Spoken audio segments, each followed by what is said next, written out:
Hi everyone, welcome to India Reaction. आदाब, अस्सलाम वालेकुम। आज जिस वीडियो पर हम रिएक्ट करने वाले हैं, इस वीडियो का टाइटल है बरेली न्यूज। गैर मुस्लिम से शादी करने वाली लड़की पर अजाब आ गया। इस वीडियो को हम पूरी तरीके से समझेंगे कि वो कौन सा अजाब और कैसा अजाब आया, इसे हम जानेंगे मुफ्ती एम कासमी से। तो अगर आप इस चैनल पर नए हैं, इस चैनल को सब्सक्राइब कर लीजिएगा और इस वीडियो को लास्ट तक जरूर देखिएगा। और इस वीडियो से आपने क्या सीखा और इस वीडियो के बारे में आपकी क्या राय है, अपने कमेंट सेक्शन में हमें कमेंट करके जरूर बताइएगा। तो चलिए वीडियो शुरू करते हैं। अस्सलाम वालेकुम वरहमतुल्लाहि वबरकातुहू। बरेली में एक खबर बड़ा चर्चा का विषय बनी हुई है। इस पर बहुत सारी वीडियोस भी बन रही हैं कि ये वो कब्र है जिसमें जो औरत, जो लड़की दफन हुई है, उसकी नमाज जनाजा नहीं पढ़ाई गई। तो आखिर ये कौन लड़की है और इसकी नमाज जनाजा क्यों नहीं पढ़ाई गई? हो सकता है कि आप लोगों ने ये खबर पहले से देख ली हो, लेकिन इस सिलसिले में कुछ बड़ी अहम और ज़रूरी बातें हैं जो मैं आप लोगों से डिस्कस करने जा रहा हूँ, और इन पहलुओं पर कोई रोशनी नहीं डालता है, इसीलिए आपको ये वीडियो पूरी देखना बहुत ज़रूरी है। असल में बरेली के कब्रिस्तान में जो ये कब्र है, इसमें जो लड़की दफन है, इसकी नमाज जनाजा नहीं पढ़ाई गई। ना इमाम साहब ने नमाज जनाजा पढ़ाई। ये जिस मस्जिद में गए जिस मौलाना से बात की, यहाँ तक के बरेली शरीफ का जो मज़ार है अहमद रज़ा ख़ान साहब का, उस मज़ार पे भी ये गए, वहाँ के दारुल इफ्ता से फतवा भी लिया, लेकिन नमाज जनाजा नहीं हो सकी। आखिर में पुलिस प्रशासन की मौजूदगी में उस इलाके के कब्रिस्तान में इस लड़की को दफन किया गया। अब इसकी नमाज जनाजा क्यों नहीं हुई? हुआ ये था कि इसने गैर मुस्लिम के साथ शादी की थी और अपने धर्म इस्लाम, अपने दीन इस्लाम को भी इसने छोड़ दिया था, और ये मुर्तद होकर गैर मुस्लिम के साथ शादीशुदा ज़िंदगी बसर कर रही थी। अब हुआ यूं कि ये बीमार पड़ गई और इसका इंतकाल हो गया, ये मर गई। इसके घर वाले इसकी बॉडी को लेके अब घर ले आए। अब जब घर ले आए तो मोहल्ले वालों को पता चला कि ये तो वो लड़की है जो गैर मुस्लिम के साथ भाग गई थी, शादी कर ली थी, जैसे भी की हो, और ये मुर्तद हो गई थी। तो जब मुर्तद हो गई थी तो मौलाना ने कहा कि भाई इसकी नमाज जनाजा तो होगी नहीं। मोहल्ले वालों ने कहा इसकी नमाज जनाजा में हम शरीक नहीं होंगे। घर वाले लड़की के जहाँ जहाँ लेकर गए उन्होंने मना कर दिया। यहाँ तक कि जिस चारपाई पर रखकर कब्रिस्तान ले जाया जाता है, वो चारपाई भी वापस ले ली गई। जब इन्होंने देखा कि ना तो मोहल्ले वाले सपोर्ट कर रहे हैं, ना कोई मौलाना तैयार हो रहे हैं, तो ये पहुँचे अहमद रज़ा ख़ान साहब के जब मज़ार है उस पर कि भाई फतवा लेते हैं। तो वहाँ के जो भी लोग हैं उन्होंने फतवा देने से भी यही कहा कि इसकी नमाज जनाजा नहीं होगी। फिर आखिरकार प्रशासन की मौजूदगी में कब्रिस्तान में इसको दफन कर दिया गया नमाज जनाजा के बग़ैर। मेरे अजीज़ भाइयों, मेरी बहनों, इस पर जो है ना लोग कमेंट कर रहे हैं कि बहुत अच्छा, बहुत बढ़िया हुआ, अच्छा हुआ कि इसकी नमाज जनाजा नहीं पढ़ाई गई। लोगों ने इस पर जो है ना, मैं ख़बर देख रहा था पूरी, तो उस पर लोगों ने अपने रिव्यू भी दिए हैं कि ऐसा ही होना चाहिए ताकि जो लड़कियां भाग जाती हैं, गैर मुस्लिमों के साथ शादियां कर लेती हैं, उनको थोड़ी सी अक्ल आए, लड़कियां थोड़े से होश के नाखून लें। लोग वाह वाह कर रहे थे कि भाई बहुत अच्छा, बहुत अच्छा, बहुत अच्छा। देखो, मसला तो यही है कि जो मुर्तद हो गया, जिसने दीन इस्लाम को छोड़ दिया, मुर्तद हो गया, गैर मुस्लिम हो गया, वो तो जाहिर सी बात है जब वो गैर मुस्लिम हो गया, वो मुर्तद हो गया, तो अब उसकी नमाज जनाजा नहीं होगी, उसको भाई दफन भी नहीं कर किया जाएगा। सही बात तो ये है कि घर वालों, जब वो मुर्तदी हो गई थी तो उसको लेके भी नहीं आना चाहिए था कि ठीक है भाई अब मुर्तद हो गई तो जिसने शादी की है वही देखेगा, अब छोड़ दो, भूल जाओ। लेकिन सिर्फ यही काम एक नहीं है कि अगर कोई मुर्तद हो जाए और खुदा ना खास्ता वो मर जाए मुर्तद होने की ही हालत में इस्लाम को छोड़कर, तो उसकी नमाज जनाजा ना पढ़ी जाए, उसको कब्रिस्तान में दफन ना किया जाए। ये तो बहुत बात के काम हैं। इससे पहले के बहुत सारे काम हैं। जिस तरह से मोहल्ले वालों ने ये हिम्मत दिखाई कि भाई इसको हम अपने कब्रिस्तान में दफन नहीं होने देंगे, जिस तरह से वहाँ के मौलाना ने और वहाँ के लोगों ने ये कहा कि नहीं, इसकी हम नमाज जनाजा नहीं पढ़ेंगे, ना पढ़ाएंगे, हम अपनी चारपाई भी नहीं देंगे, ऐसे ही दर्द और ऐसी ही फिक्र जब ये लड़की भागी थी उस वक्त भी होना चाहिए था। इसको वापस लाने की कोशिशें की जाती।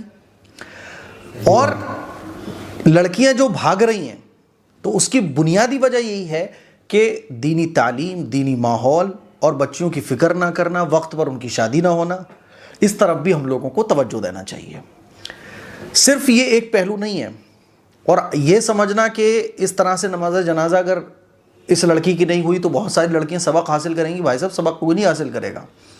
आंखों पे पर्दे पड़े हुए ना, आपने उनकी तरबियत दीनी नहीं की, या जब वो गई तो आपने उनको वापस लाने की कोशिश नहीं की, जब वो पढ़ने जा रही थी या ये जो अफेयर वगैरह चल रहे थे तो आपने इतनी तवज्जो नहीं दी, और आपने बच्चियों की शादी की वक्त पर फिक्र नहीं की। कुल मिला के ये है कि ऑल ओवर चीज़ें, जो तरबियत का निज़ाम है, जो दीन इस्लाम तालीमात का निज़ाम है, इस तरफ भी हमें तवज्जो देना चाहिए। तो ठीक है, लेकिन ये बहुत लास्ट की चीज़ें हैं। ये वाक़यात इस तरह के पेश आने से पहले ही हमें वो कोशिशें करना पड़ेंगी ताकि इस तरह के वाक़यात पेश ही ना आए। अपने बच्चों की अच्छी तरबियत, वक्त पर शादी। जब इस तरह के वाक़यात पेश आते हैं तो ये तो बहुत बाद में पेश आते हैं। जैसे बारिश होती है ना, तो बारिश होने से पहले बादल आते हैं, तेज़ हवाएं चलने लगती हैं। इसी तरह से जब बच्ची हमारे किसी गलत काम में पड़ने वाली होती हैं तो उससे पहले बहुत सारी चीज़ें, निशानियां ज़ाहिर होने लगती हैं। तो मोहल्ले वालों को तब भी फिक्र करना चाहिए, माँ बाप को उस वक्त भी अवेयर रहना चाहिए कि भाई बच्ची हमारी आखिर अजीब अजीब तरह से क्यों चल रही है, रात रात भर ये मोबाइल में क्या कर रही है, ये जहाँ पढ़ने जाती है वहाँ का माहौल क्या है। बच्ची शादी के लायक हो गई तो उसकी फ़ौरन शादी करना चाहिए। अगर ये 10 घंटे दुनिया की तालीम पढ़ रही है तो इसका 1 घंटे दीनी तालीम का भी होना चाहिए। घर का माहौल हमारा दीनी होना चाहिए। भाई ये जिम्मेदारी भी तो माँ बाप की और मोहल्ले वालों की और मौलाना साहब की है।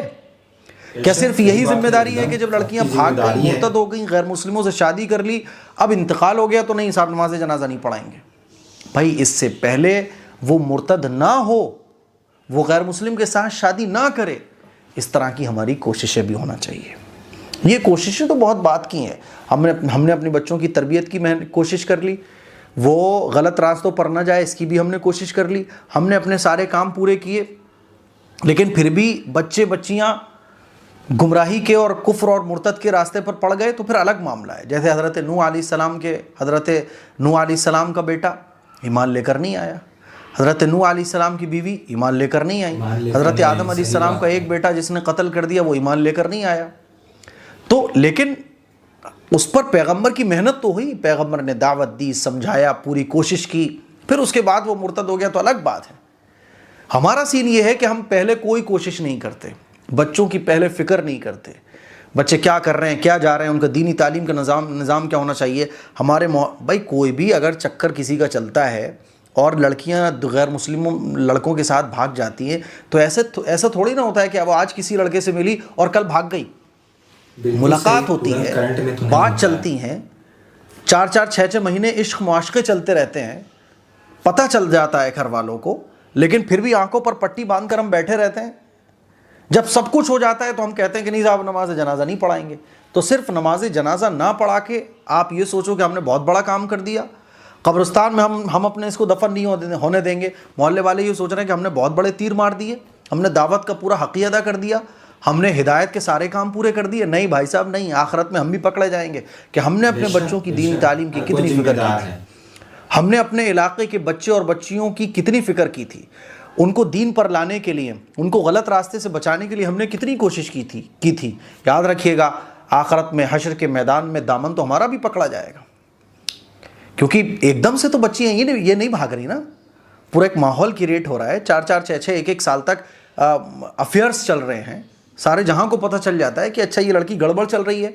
उसको लाने के लिए अच्छे तरीके पर, डांट डपट कर नहीं, अच्छे तरीके पर उसको हिदायत पर लाने की हम कितनी कोशिश कर रहे हैं, इस पे भी हमें गौर करना चाहिए। बस यही कुछ बातें थी जिसकी तरफ मैं आपकी तवज्जो दिलाना चाहता था। मुझे उम्मीद है कि मेरी ये चंद बातें आप लोग समझ गए होंगे।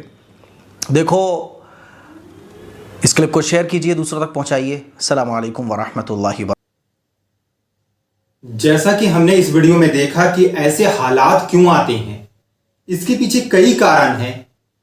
जब ऐसे हालात आ जाते हैं तो सिर्फ हम उस सिचुएशन में उस इंसान पर सिर्फ क्लेम डाल देते हैं कि अच्छा हुआ या इस तरीके से हुआ, लेकिन हमें ये सोचने की बात है कि ऐसे हालात क्यों आए, और ये एक दिन में ऐसे हालात पैदा नहीं होते हैं। इसके पीछे बहुत सारी कारणें हैं, जो बहुत उन चीज़ों को हम नज़रअंदाज कर देते हैं और उससे पहले हम उनकी फिक्र नहीं करते इन बातों पर हम गौर नहीं करते। सबसे पहली बात कि एक कोई भी बच्चा, हम सिर्फ दुनियावी एजुकेशन पर बहुत ज़्यादा फोकस करते हैं और सिर्फ दुनिया दुनिया दुनिया दुनिया का तालीम, दुनिया का इल्म, दुनिया की एजुकेशन पर बहुत ज़्यादा बात करते हैं और हम उन्हें दीनी तालीम नहीं देते हैं। तालीम सिर्फ इल्म नहीं, तरबियत का भी बहुत बड़ी बात है। एक पेरेंट्स जो होता है वो दुनिया और अपने काम काज में इतने बिजी हो जाता है कि वो अपने आल औलाद को बहुत बहुत क्या कह दे, टाइम ही नहीं दे पाता है। जबकि ऐसा है कि अपने काम और काज के साथ साथ अपने बाल बच्चों और अपने आल औलाद को, अगर कोई बड़ा भाई है तो अपनी बहन, अपने छोटे भाई, उन सब पर फिक्र करनी, उनका थोड़ा टाइम देना चाहिए ताकि उन्हें हम अच्छा और बुरा, अच्छाई और बुराई दोनों चीज़ों को हम समझा सके, सिखा सके, बता सकें। ये प्रैक्टिकली हम उन्हें दिखाने का कोशिश कर सके। दुनिया और इस वक्त के जो हालात हैं, जिस तरीके से बहुत सारी चीज़ें हैं, तो उन सभी चीज़ों पर हमें गौर करना चाहिए। इसमें तो कई सारे कारण हैं। एक तो है कि सबसे पहले हमें मकतब जो है, मस्जिद और मदरसे जो मकतब चलते हैं उस पर हमें ज़्यादा जोर देना चाहिए कि हम उसे कैसे ज़्यादा से ज़्यादा बढ़ाएं और उस पर कैसे फिक्र करें और उस मकतब को हम कैसे कामयाब बनाएं और अपने बच्चों को भेजें वहाँ। किसी आलिम को बुलाकर सिर्फ घर में पढ़ा लेना ये बहुत बड़ी बात नहीं है। एक अच्छा तरबियत का भी होना ज़रूरी है, क्योंकि बड़े बड़े, जैसे आप देखिए कि बहुत बड़े बड़े स्टार, बहुत बड़े बड़े अमीर लोग हैं, अगर वो चाहे तो अपने घर में ही अच्छे अच्छे टीचर रख करके और घर में ही पढ़ा सकते हैं, लेकिन वे फिर भी स्कूल भेजते हैं। क्यों? इसलिए क्योंकि वे उन्हें स्कूल में एक अच्छा माहौल मिले, उन लोगों को सही और गलत और दुनिया और समाज की अच्छी जानकारी मिले कि दुनिया किस तरीके से चल रही है और समाज कैसा है। साथ में हमें उन्हें यह भी गाइड करना चाहिए कि हम जैसे कि मोबाइल दे देते हैं और बाकी चीज़ें होती है, उसके बाद हम उनकी खैर कोई खबर नहीं लेते हैं, तो हमें इस पर भी ध्यान देना चाहिए। और ज़रूरत से ज़्यादा आज़ादी का मतलब, अगर आप एजुकेशन कोई ले रहा तो उन्हें छूट दीजिए, ना कि उन्हें घर में रखिए। लेकिन आपकी नज़र भी हो कि वो सही में एजुकेशन ही लेने जा रहा या इसके पीछे और कुछ और कारण है, कहाँ जा रहा। चाहे लड़का हो चाहे लड़की हो, कोई हो, सबको एक नज़र से देखना है। सब पर वही जिम्मेदारी उस गार्जियन की बनती है कि वे अपने औलाद और अपने बाल बच्चों को सही तरबियत के साथ साथ उन्हें सही माहौल, और अगर वो उनका रास्ता गलत दिशा में जा रहा तो उन्हें सुधार करना प्यार और मोहब्बत के साथ। इन सभी चीज़ों पर हमें काम करना है। सिर्फ हम जिम्मेदारी इन छोटी छोटी चीज़ों को सिर्फ देखते हैं या ऐसे सिचुएशन को देखकर सिर्फ हम क्लेम कर देते हैं कि ऐसा किया वैसा किया, लेकिन ऐसा क्यों किया, इस सवाल का जवाब भी तो हमें ढूंढना है। बहुत सारी कारण है जिसमें लड़कियों का इस तरीके से जो हालात बन रहे हैं, इसका एक कारण ये भी है कि उन्हें सही समय पर शादी नहीं होती है, और लड़कों का जो भी लड़के हैं उनकी डिमांड ऐसी होती है, स्टैंडर्ड फकीर होते हैं ये लोग। तो इस तरीके से गरीब घराने की लड़कियां क्या करेंगी, या एक गरीब बाप का जो गरीब बाप है उनकी बेटियां क्या करेगी, वो बाप क्या करेगा। तो हमें इन सारी चीज़ों पर ध्यान देना है और अपने आप को और खुद को, हम सब को सुधरने और सुधारने की तौफीक अता फरमाए। अल्लाह सुब्हानहू व तआला से दुआ करनी है कि ऐसे हालात को आने से पहले हमें इस हालात ना आए, ऐसे हालात, इसकी मेहनत और इसकी फिक्र हमें करने की तौफीक अता फरमाए। तो फिर मिलते हैं एक नए वीडियो में, तब तक के लिए अपना ख्याल रखिएगा। और अगर आपको यह वीडियो अच्छा लगे तो इस वीडियो को लाइक, और इस वीडियो के बारे में आपकी क्या राय है और यह वीडियो आपको कैसा लगा कमेंट सेक्शन में हमें जरूर बताइएगा। तो फिर मिलते हैं एक नए वीडियो में, तब तक के लिए अपना ख्याल रखिएगा। Thanks for watching. अल्लाह हाफ़िज़।